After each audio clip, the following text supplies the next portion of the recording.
ძალიან მაგარი ბიჭი, ძალიან მაგარი დედა. არა, ხდება საბას. უნდა გამო. თავისუფ. მაინც ამო.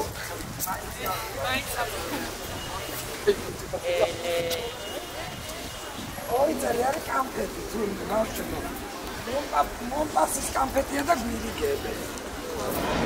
მუხლის შეცვლის მერე უკვე ვიცოდი მე რომ აუცილებლად 2 წლიანზე გაუშვებდნენ და ეს თავიდანვე უკვე ვიცოდი და ამის განწყობა უკვე შექმნილი მქონდა.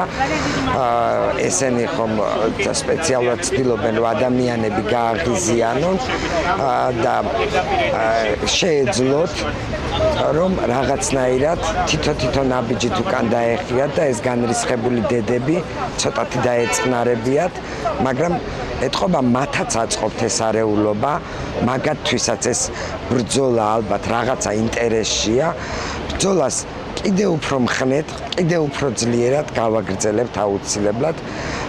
მაგის ძალა შეგვწევს არ ვაპირებ არც დანებებას, არც ოცნებას არაუსრულებ, რომ მე ცრემლი გადმომივარდეს ან წავიქცე, ჩვენი შვილები იმაზე ადრე იქნებიან სახლში, ვიდრე გონია ოცნებას. და ეს შემოდგომა მაგათთვის იქნება ბოლო. აუცილებლად იქნება ბოლო. საერთოდ როცა ამ ადამიანის სასჯელს განუსაზღვრავს მეორე ადამიანს, იქამდე გონიურულიც მიღება უნდა დადასტურდეს და დარწმუნდეს, რომ ადამიანმა ჩაიქნა დანაშაული.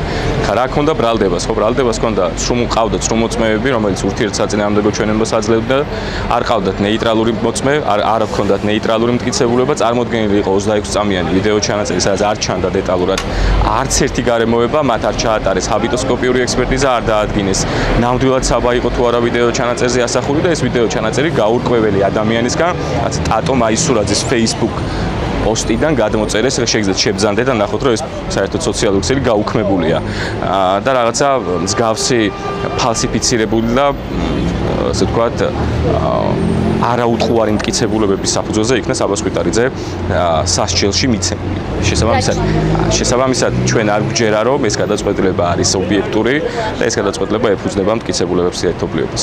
რაც შეეხება სასჯელის სახეობას, ესეც რომ შეგვიფასოთ და აპირებთ არ ვეთანხმებით სასჯელის სახეობასაც მათ შორის, ვინაიდან ამ სასჯელს აქვს ალტერნატიული სასჯელებიც, მათ შორის ამუხს აქვს ალტერნატიული სასჯელებიც, ისეთი როგორც არის ჯარიმა, ისეთი როგორც არის შინაპატიმრობა, ისეთი როგორც არის 6 თვიდან 3 წლით თავისუფლების აღკვეთა. ამიტომ როცა არჩევ, თუნდაც ამტყუნებ უდანაშაულო ადამიანს და არჩევ სასჯელს, მინიმუმ უნდა არჩიო ყველაზე მსუბუქი სასჯელი იმისათვის, რომ წამებაში დაზარალებული ადამიანი არ გაუშვა ისევ საპატიმრო დაწესებულებაში. ამიტომ არც მორალურად, არც სამართლებრივად სასამართლოს არ მიუღია სწორი გადაწყვეტილება. მადლობელი შეიძლება დედა დარჩეს კვალიფიკაციის შემდეგ იქიდან გამომდა, როცა იცის მისი შვილი რომ დამნაშავეა, მაგრამ მისი შვილი, რომელიც უდანაშაულოა და ამასთანავე ნაწამებია და იზოლატორში ორჯერ და ამასთანავე დასჯილია მე-6 იზოლატორში სამარტო საკანში 9 თვის მანძილზე.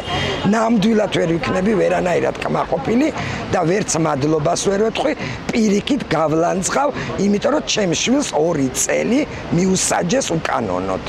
და საწავა ესა. რა თქმა უნდა გავასაჩივრებ, ესეთი სიტყვაა, რომ მოლოდინი გვაქვს ხოლმე, რომ თითქოს სააპელაციო სასამართლო შეცვლის რამეს. გავასაჩივრებ მხოლოდ ფორმალური მიზნებიდან გამომდინარე, რომ ევროსასამართლოში არ დავარღვიოთ ის სტანდარტი, რომელიც გულისხმობს ეროვნულ დონეზე ამოწურვას ყველანაირი შესაძლებლობის.